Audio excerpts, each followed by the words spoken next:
Welcome back to the deep dive. Okay, today we're tackling something huge. Really universal. It's bread. Ah, bread. Seems simple, right? Exactly. You think you know it, but we're going deeper than just flour and water today.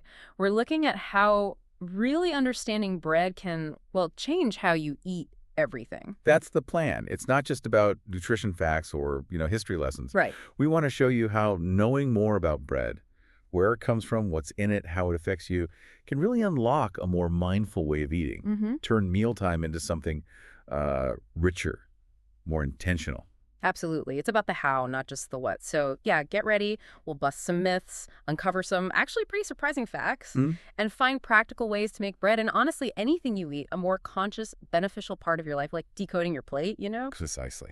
Okay, so to really get into bread this way, we first need to unpack what mindful eating actually means. Because you hear that phrase a lot. Right. And it often gets boiled down to just eat slowly. Yeah, Uh, exactly. But it's way more than that, isn't it? It's about tuning into your body's signals, like really listening. Exactly. That subtle feeling of hunger, knowing when you're actually full, understanding cravings instead of just reacting. And feeling satisfied, genuinely satisfied. Yes. It turns eating from maybe a task you rush through into more of a mini meditation almost, a deliberate practice. I like that. Mini meditation. And the food itself is key to that, right? The sensory part. Oh, absolutely. Yeah. Your senses are the gateway. Think about a really good loaf of artisan bread. Okay. You can really engage everything. First, you look at it. It probably looks rustic, unique. Not like a perfect slice from a plastic bag. Exactly. Not uniform. And the crust, ideally it's crisp, maybe a bit chewy, with that color range from golden to deep brown. You can almost hear the crunch. Just looking at it actually do anything, like mentally. It really does. That visual cue starts the whole digestive process rolling. Mm. Then, you slice it, look at the inside, the crumb. Right, the texture. It should have irregular air pockets, those bubbles. It should look and feel moist, not dense or dry. And if it's whole grain, you'll actually see the grains and seeds. Okay, I'm with you. What about smell? That's a big one for bread. Huge. A great loaf has that strong, yeasty, comforting smell. You know it when you smell it. It shouldn't smell sour or like vinegary. Mm. That's usually a bad sign. I remember my first sourdough attempt. Yeah. Definitely more vinegar than yeast. So, touch and sound. Yeah, so a good loaf feels substantial, kind of heavy for its size. It should be firm, springy. So if you squeeze it gently. It bounces back. You want to avoid those loaves that are just uniformly soft or crumble easily. Often means it's stale or, overly processed. Got it. And the sound. For a crusty loaf, tap the bottom. It should sound hollow. It's a classic baker's trick. Okay, wow. And see, these aren't just like quality checks for foodies. They're direct ways to mindfully engage. Imagine paying that much attention to every single bite you take. That's where it gets really interesting, isn't it? Because when you start using your senses like that, you naturally connect it to, well, what your body actually needs nutritionally. Exactly. That awareness is the bridge. When you slow down, taste things properly, notice the textures, the aftertaste, you're not just stopping yourself from overeating, which is, a benefit, Right. but you're giving your brain time to actually recognize the nutrients, the vitamins, minerals, everything. It's like tuning your body's radio to the right station instead of just static. That's a perfect analogy. Yeah. And that awareness empowers you to make genuinely mindful choices. Mm. It's not about restriction, it's about understanding. Let's look at some nutrition facts. Okay. Take whole grains. Breads like wholemeal, seeded varieties. Mm. They're fantastic sources of dietary fiber, protein, B vitamins. But it's not just any fiber. What do you mean? Well, truly, whole grains offer a diversity of fiber types, which is crucial for a healthy gut microbiome.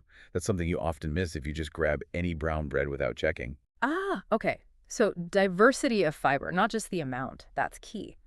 And I heard something about toasting bread, making it better somehow. Yes. This is really fascinating. If you freeze bread and then toast it, something happens to the carbohydrates. What? Some of the refined carbs can actually turn into resistant starch. Resistant starch? Oh, yeah. What does that do? Well, your body doesn't digest it in the small intestine. It travels down to the large intestine and basically becomes food for your good gut bacteria. So it acts kind of like fiber. Wow, so my morning toast could be feeding my microbiome. That's brilliant. What about digestion issues? Lots of people say bread makes them feel bloated or uncomfortable. That's super common. But often it's not the bread itself, but how it's made.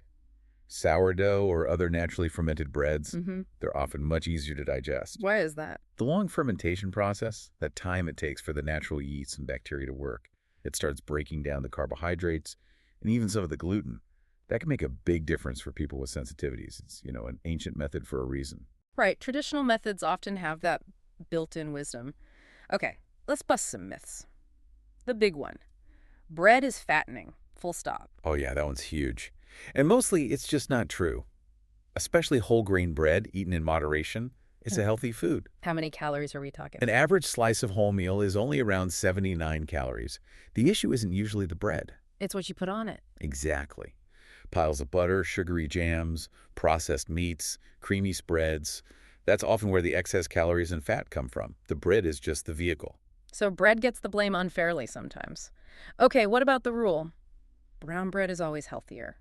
Seems logical. It does, but it can be misleading. You really have to watch out. How so? Some manufacturers just add caramel coloring or molasses to plain white bread to make it look brown or whole wheat. Seriously? Oh, yes. So the color tells you very little. You have to read the ingredient list.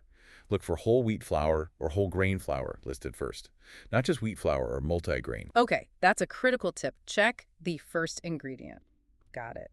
And the whole gluten-free thing. Is gluten-free bread automatically healthier for everyone? Well, it's absolutely vital for people with celiac disease or a genuine gluten intolerance, no question. But for the rest of us? Not necessarily healthier by default. Actually, sometimes the opposite can be true. Really? To make up for the lack of gluten, which gives bread its structure and texture, manufacturers often add more sugar, fat, gums, emulsifiers, Yeah. things you might not want more of. So for someone without an intolerance, a standard whole wheat loaf might be more nutritious. Wow, okay. That definitely flips the common assumption. It really shows you need to be informed. So we've talked about the why and debunked some myths. Let's get practical. How can people actually do this? What are some mindful hacks? Right, let's make it actionable. First, try mindful inquiry. If you're at a local bakery, just ask. Ask what? Ask about their ingredients. Do they use preservatives, conditioners, artificial flavors? A good artisan baker is usually proud of their simple process: flour, water, salt, starter, and happy to tell you. That's great. Engaging with the maker. I like that. Exactly. Then, mindful verification. Always check the label on supermarket bread. Look for that short, simple ingredient list. Things you recognize. Makes sense. What else? Mindful expectations. Understand that real, preservative-free bread has a short shelf life. It'll start to go stale in maybe 2 or 3 days. So if it stays squishy soft for a week? That's a bit of a red flag. It tells you there's probably stuff in there keeping it that way. That short shelf life is actually a sign of quality, of realness. Okay, good reframe. Not a flaw, but a feature. Precisely. And for sourdough lovers, practice mindful discernment. Ask if it's made with a proper, long-fermented starter. Not just like sourdough flavoring added to regular yeast bread. Exactly. There's a lot of sourdough out there that uses commercial yeast and just adds flavorings. You miss out on the potential digestive benefits of the real deal. Ugh, sourdough. Good term. And finally, mindful prioritization. Always aim for whole grains.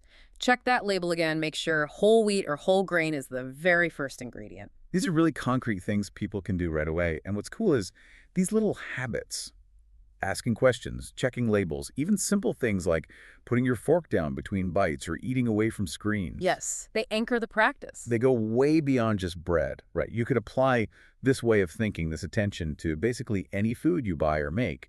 These small actions add up. Now let's tackle a big one. People often hear mindful eating and think, oh, great, another diet, more restriction. Like you have to give up everything you love. Right, that's a huge misconception. But that's not it at all, is it? It's not about banning pizza forever. Absolutely not. It's more about enjoying that pizza so completely, so mindfully, that maybe one slice feels incredibly satisfying instead of mindlessly eating 3 while watching TV. Ah, I see. So it's pleasure plus nutrition, not punishment. It's about choosing things that genuinely feel good and nourish you. Exactly. It's empowering, not restricting. And we can see how mindful choices boost both enjoyment and health if we compare different meals. Think about a typical, traditional Indian daily meal. Okay, like chapati with some vegetables. Yes, chapati, a green vegetable dish, maybe some potatoes. That combination, developed over centuries, is incredibly balanced. How so? You get complex carbs and fiber from the whole wheat chapati. You get tons of different vitamins A, C, K, and minerals like iron and calcium from the greens. Potatoes add more complex carbs, potassium. All works together. It sounds like, yeah, ancient food wisdom in action. Balance. Totally. It tends to have lower glycemic impact, keeps you feeling full and satisfied longer. Now, compare that even to a good slice of whole grain bread on its own. Still healthy, right? Healthy, yes, a good source of carbs and fiber. But it doesn't have that same breadth of nutrients as the full Indian meal. To make bread a truly balanced meal, you need to be mindful about what you pair it with, load it up with veggies, add some protein. That makes sense. The bread is part of the picture, not the whole picture. What about snacks? That's where a lot of us stumble. Snack time is prime time for mindful choices. Things like deep-fried samosas or vada pav. Yeah. Delicious, no doubt. Oh, yeah. But high in calories, unhealthy fats, refined carbs. Best kept for, an occasional treat that you really, really savor. Okay, so what are bare, more mindful, everyday options? Think about a veg grilled sandwich on whole wheat, packed with different veggies, great fiber, vitamins. Or a penne or pesto grill sandwich, good protein, healthy fats from the pesto.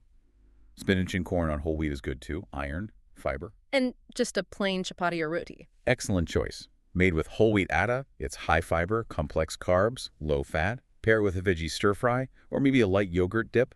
Even something like a Russian salad, if you make the dressing with yogurt instead of heavy mayo, can be nutrient-dense and satisfying. Just so many options. The point is, understanding the nutritional side lets you make choices that feel good and are good without feeling like you're on a strict diet. It's about informed enjoyment. Okay, so pulling it all together, what's the long-term payoff here? If people start incorporating these mindful practices, what benefits can they realistically expect? Well, when you connect all the dots, the long-term advantages are pretty compelling. You're likely to see improved digestion. From choosing things like sourdough or whole grains. Exactly. Or traditional flatbreads like chapati. And that naturally leads to better portion control, too. When you eat balanced, fiber-rich meals that are truly satisfying, you're just less likely to overeat. That feeling of comfortable fullness, not stuffed, that's a win in itself. It really is. Yeah. And mentally, there's often a big reduction in stress around food. How so? Because you're making conscious choices based on awareness and knowledge, not just reacting to cravings or advertising or old habits. It fosters a much healthier relationship with eating. Makes sense. Less guilt, maybe. Less guilt, more enjoyment, more consistency. You end up getting a steadier intake of essential nutrients because you're consciously choosing diverse, whole foods more often. It really sounds like it builds on itself, creating a positive cycle. It does. And, it ties back beautifully to the long history of bread.